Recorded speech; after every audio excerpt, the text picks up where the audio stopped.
That's Immanuel Wilkins, a young and up-and-coming alto saxophonist. He played at the Nice Jazz Festival in my hometown, and we got together for a great conversation about what he practices to develop his beautiful saxophone sound, how he managed to get his career off the ground at a time when live music was shut down around the world, and lots more.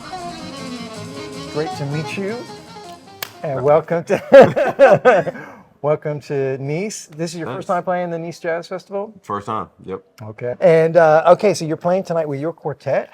Yes. I'm going to come down and check that out. I'm looking forward to it. Thank you. Thanks. I was listening to your some of your recordings on the way over here, and what's really remarkable about you is like your sound. I mean, there's a lot that's remarkable. You know, technique is obviously, but the sound is like, man, there's such like, wow, there's a lot going on in the sound. Maybe you could talk about that, how you, like your inspirations maybe, or what you worked on, or, you know. Yeah, I mean, generally a lot of long tones, right? But, yeah, I used to make playlists when I was younger of just like, I would just have a playlist called Big Sound, where I would just put like Ben Webster, Johnny Hott, just like all my favorite musicians' sounds in one place.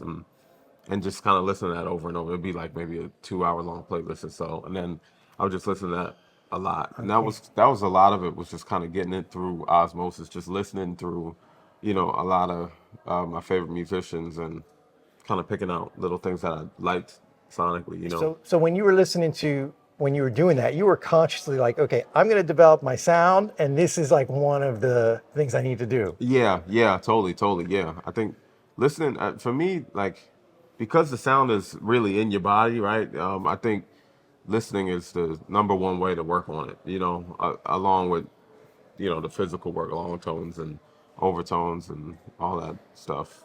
Yeah, so you do long tones, and you're still working on long tones. That's yeah. Is that what you start with when you take the horn out? Oh, yeah, for sure. Practice long tones to a drone. I don't use a tuner. And yeah, that's been really, really helpful for me. Yeah.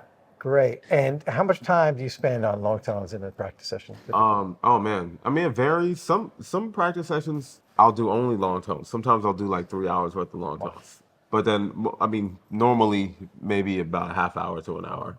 Okay, so for anybody wondering if long tones help, just like listen to Immanuel Wilkins play, and there's your answer right there.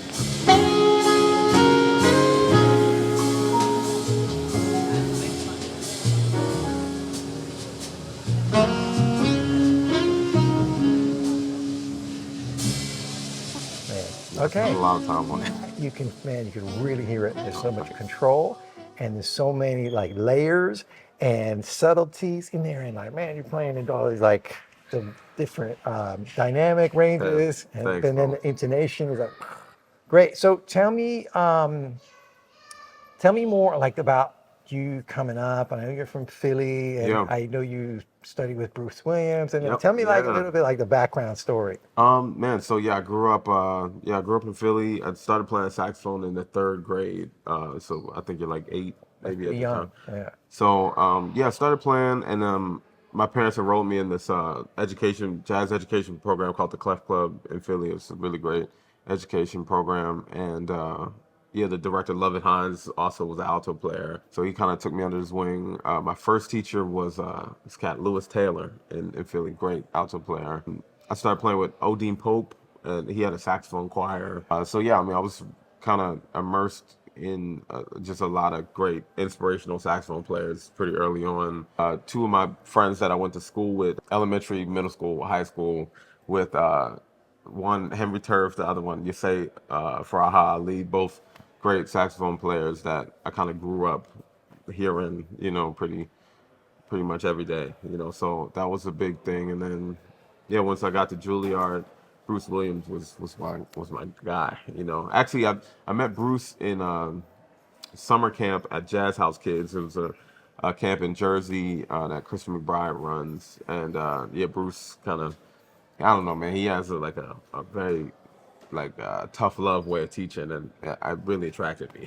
Okay. I enjoyed it. Yeah. Tell me like maybe 1 or 2 of like the best takeaway lessons you got from Bruce. Oh man. I mean, one is just like his knowledge. Like he man, he has so many deep cut alto players that I never really heard of that he was kind of insistent that I checked out. Arthur Blythe was a big one for him. Arthur Blythe, he would always talk about Earl Bostic as well. I don't know, man, he just kind of really changed my concept of even how I really think about my sound. Like he has like a brighter sound, and he's not afraid of the brightness of the sound. Everyone's always like, man, I'm trying to get a darker sound, I'm trying to darken the sound up. But he really kind of maybe encouraged me to. I still like a darker sound, but he encouraged me to really deal with resonance in the horn. And a lot of my setup is because of Bruce. Like he encouraged. I was using like maybe a leather ligature or like a wooden ligature or something, and he was like, man, no, get a metal ligature. Get a metal hook onto the like the neck strap hook. Yeah, stuff like that, man. I don't know. For me, that really actually helped my sonic register in terms of how I was thinking about things. Just just thinking about resonance. Right. So And so what is your setup? Like, what's your horn? And yeah, I play a Mark 7, Summer Mark 7. I play a Ted Klum mouthpiece, the New York model. I play Boston sax ligatures and Boston sax reeds. nice. So yeah, it's been cool. And the neck strap, Boston sax neck strap as well. So Okay, cool. yeah, it's been cool, man. I've been using the same setup more or less for a pretty long time now. Okay. And specifically, my mouthpiece I've had, it was a gift from Gigi Grice's brother, Tommy Grice, and yeah, I got that maybe I don't know 10 years. No, not 10 years ago, but I don't know, maybe it's maybe 7 or 8 years ago. Yeah, at this point. So that the mouthpiece I've had for a while, and the horn I've had pretty much my whole professional life. Since since high school for sure. Okay, Mark Uh, 7. Mark yeah, 7 Mark 7, players. yeah. Oh yeah, no, I fully endorse the Mark 7. Love the Mark 7. Man, that's great.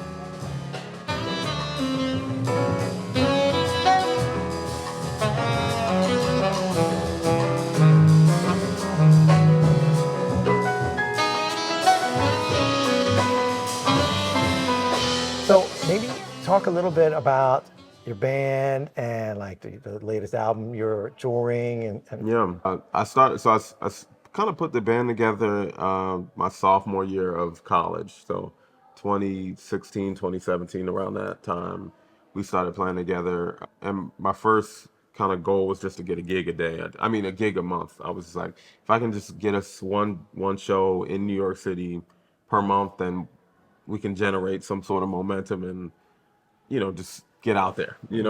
So yeah, we did that for a while, and that was cool. And then we recorded my first record in 2019. I think maybe around January of 2019. Because I was in school at the time. This was my senior year of college. We recorded it, and then the pandemic hit. March 2020. It came out August of 2020. My first record came out. And yeah, I mean, really, I guess the cats I've known some for a long time, and some I met when I first moved to New York. But so all of them for at least 4 years at that point. Micah, the piano player, Micah Thomas, he went to Juilliard with me. Daryl Johns, we grew up together. He was another Jazz House Kids cat. Kwaku Sumbry played on my first like improper session in New York City at the New School. Joel Ross called me and Kwaku to play together. So yeah, all three of those guys, I've kind of known in my like formative years in New York. And so tell us, this is interesting. So you were like, I want to get the band working at least once a month because, the Yeah. band only exists if it's working, right? Exactly. And you can only get tight if you're playing together on a regular basis. So you had to, so you're basically doing that as a kind of like independent. You're like, I'm going to get the gigs. I'm going to make that happen. It's not like people doing that for you. Yeah. I was just kind of emailing venues, and also going off of.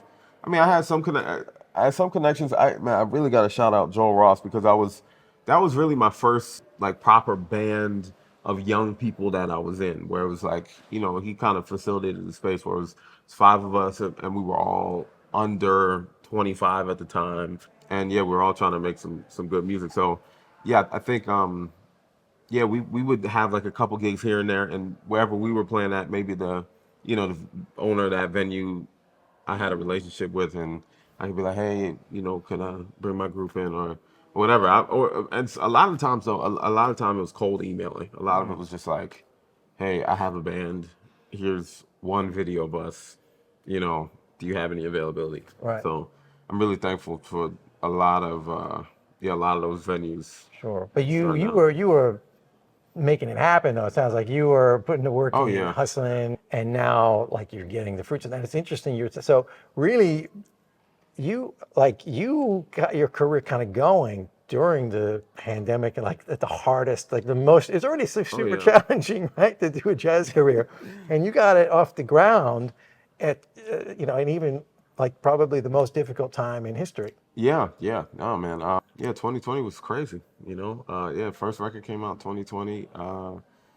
And yeah, I mean, I don't know how it happened. I don't know, man. There was no touring. I didn't tour, so Right. I was in the house just watching it do something.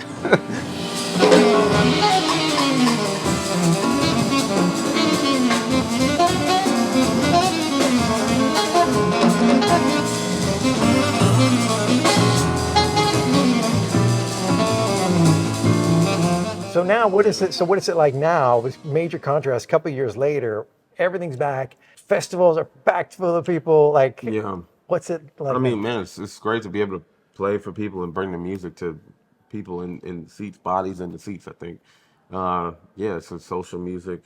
I have fun. Kind of thriving off of the audience and having that kind of symbiotic relationship. So, I'm happy. I'm really happy to be on the road. And Nice is so beautiful, man. It's like it's a hang. So then, this is your first time in Nice. Yep, Yeah. first time. It's good. It's good. It's very good. Yeah, it Awesome, feels like the man. like LA, Miami of France. You know what I mean? Yeah, but with in weather and the way it looks, but there's a different vibe. Yeah. It's chill. It's nice Definitely and more chill. chill. Yeah. Much more chill. Yeah. Yeah, man. Well, listen, we're gonna leave it there. I'm looking forward to hearing you play Thanks, man. tonight. Get some Thank you. footage of that. Thanks for taking the time. Absolutely, man. Yeah. And My yeah, pleasure, man, I'm man. sure there's going to be a lot more concerts, records, and Thanks. successful tours I in hope your so. future. I hope so, man. Yeah, Thank man. you.